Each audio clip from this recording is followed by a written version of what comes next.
ಸ್ನೇಹಿತರೆ, ಕಳೆದ ಕೆಲವು ವಾರಗಳಿಂದ ನನಗೆ ಒಂದು ಪ್ರಶ್ನೆ ತುಂಬಾ ಬರ್ತಾ ಇದೆ. ಸರ್, ಓಮಿನಿ ಕಾರ್ಡ್ ಫಾಸ್ಟ್ಯಾಗ್ ಅಂದ್ರೆ ಏನು? ಏಜೆನ್ಸಿ ಸಿಗುತ್ತಾ? ಇದರಲ್ಲಿ ಬಿಸ್ನೆಸ್ ಅಪಾರ್ಚುನಿಟಿ ಇದೆಯಾ ಅಂತ. ನಿಜ ಹೇಳಬೇಕು ಅಂದ್ರೆ ನಾನು ಕೂಡ ಮೊದಲಿಗೆ ಇದೇ ಪ್ರಶ್ನೆಗಳನ್ನ ಕೇಳಿದ್ದೆ. ಆದರೆ ಮಾಹಿತಿ ಸಂಗ್ರಹಿಸಿದ ನಂತರ ಮತ್ತು ಸಿಸ್ಟಮ್ ಅನ್ನ ಅರ್ಥ ಮಾಡಿಕೊಂಡ ನಂತರ ನಾನು ಚಾನಲ್ ಪಾರ್ಟ್ನರ್ ಆಗಿ ಕೆಲಸ ಶುರು ಮಾಡಿದ್ದೇನೆ.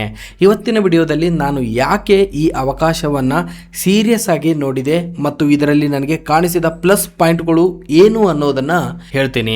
ಇವತ್ತು ಭಾರತದಲ್ಲಿ ವಾಹನಗಳ ಸಂಖ್ಯೆ ದಿನದಿಂದ ದಿನಕ್ಕೆ ಹೆಚ್ಚಾಗ್ತಾ ಇದೆ.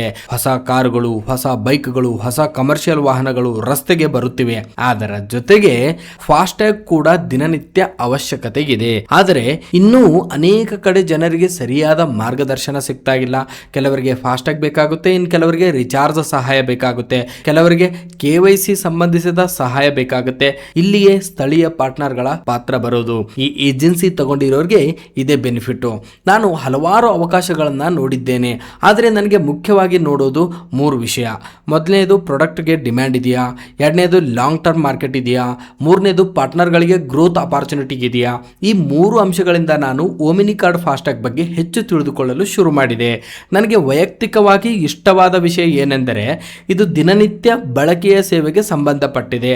ಅಂದರೆ ಜನರಿಗೆ ಈಗಾಗಲೇ ಅಗತ್ಯವಿರುವ ಸರ್ವಿಸ್, ಹೊಸ ಅಗತ್ಯವನ್ನು ಸೃಷ್ಟಿಸಬೇಕಾದ ಅವಶ್ಯಕತೆ ಇಲ್ಲ. ಆದ್ದರಿಂದ ಪಾರ್ಟ್ನರ್ಗಳಿಗೆ ಕಸ್ಟಮರ್ ಜೊತೆ ಮಾತಾಡೋದು ಸುಲಭ ಆಗುತ್ತೆ. ನೀವು ಮೊಬೈಲ್ ಶಾಪ್ ನಡೆಸ್ತಾ ಇದ್ದೀರಾ, CSC ಸೆಂಟರ್ ನಡೆಸ್ತಾ ಇದ್ದೀರಾ, ಇನ್ಸೂರೆನ್ಸ್ ಅಡ್ವೈಸರ್ ಆಗಿದ್ದೀರಾ, ಟ್ರಾವೆಲ್ ಬಿಸ್ನೆಸ್ ಏನಾದರೂ ಮಾಡ್ತಾ ಇದ್ದೀರಾ, ಅಥವಾ ವೆಹಿಕಲ್ ಡಾಕ್ಯುಮೆಂಟೇಶನ್ ಕೆಲಸ ಏನಾದರೂ ಮಾಡ್ತೀರಾ, ಅಥವಾ ಡಿಜಿಟಲ್ ಸರ್ವಿಸ್ ಸೆಂಟರ್ ನಡೆಸ್ತಾ ಇದ್ದೀರಾ ಅಂದರೆ ಈ ರೀತಿಯ ಸೇವೆಗಳು ನಿಮ್ಮ ಇಂದಿನ ಬಿಸ್ನೆಸ್ಗೆ ಹೆಚ್ಚುವರಿ ಪ್ರಾಫಿಟ್ ಅವಕಾಶವಾಗಬಹುದು.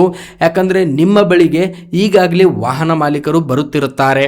ನಾನು ಒಂದು ವಿಷಯ ಸ್ಪಷ್ಟವಾಗಿ ಹೇಳ್ತೇನೆ, ಯಾವುದೇ ಬಿಸ್ನೆಸ್ನಲ್ಲಿ ಸಕ್ಸಸ್ಗೆ ಶಾರ್ಟ್ಕಟ್ ಇಲ್ಲ.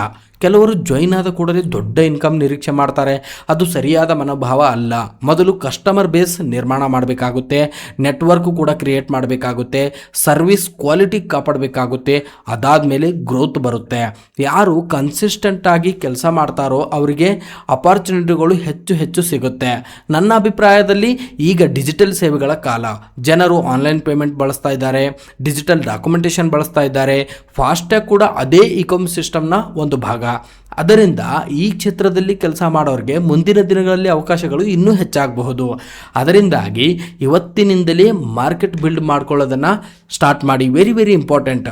ನೀವು ಕೂಡ ಓಮಿನಿ ಕಾರ್ಡ್ ಫಾಸ್ಟ್ಯಾಗ್ ಬಗ್ಗೆ ಹೆಚ್ಚಿನ ಮಾಹಿತಿ ತಿಳ್ಕೊಳ್ಬೇಕು ಅಂದರೆ, ಏಜೆನ್ಸಿ ಅಥವಾ ಪಾರ್ಟ್ನರ್ ಅಪಾರ್ಚುನಿಟಿಗೆ ತಿಳ್ಕೊಳ್ಬೇಕು ಅಂತಂದರೆ ಈ ವಿಡಿಯೋ ಕೆಳಗೆ ಕಮೆಂಟ್ ಮಾಡಿ ಅಥವಾ ಡಿಸ್ಕ್ರಿಪ್ಷನ್ನಲ್ಲಿ ಇರುವ ಕಾಂಟ್ಯಾಕ್ಟ್ ಡೀಟೇಲ್ಸ್ ಮೂಲಕ ಸಂಪರ್ಕಿಸಿ. ನಾನು ತಿಳಿದಿರುವ ಮಾಹಿತಿಯನ್ನು ನಿಮ್ಮ ಜೊತೆ ಶೇರ್ ಮಾಡ್ತೇನೆ. ಆದರೆ ಜಾಯಿನ್ ಆಗೋಕ್ಕಿಂತ ಮುಂಚೆ ಎಲ್ಲ ಮಾಹಿತಿಯನ್ನು ಸ್ವತಃ ಪರಿಶೀಲನೆ ಮಾಡಿ ಬಿಸ್ನೆಸ್ ಮಾಡೆಲ್ನ ಅರ್ಥ ಮಾಡಿಕೊಂಡು ನಂತರವೇ ಡಿಸೈಡ್ ತೆಗೆದುಕೊಳ್ಳಿ. ವಿಡಿಯೋ ಇಷ್ಟ ಆದರೆ ಲೈಕ್ ಮಾಡಿ, ಶೇರ್ ಮಾಡಿ ಮತ್ತು ಚಾನಲ್ನ ಸಬ್ಸ್ಕ್ರೈಬ್ ಮಾಡೋದನ್ನು ಮರಿಬೇಡಿ. ಧನ್ಯವಾದಗಳು. Thank you. Bye bye. Take care.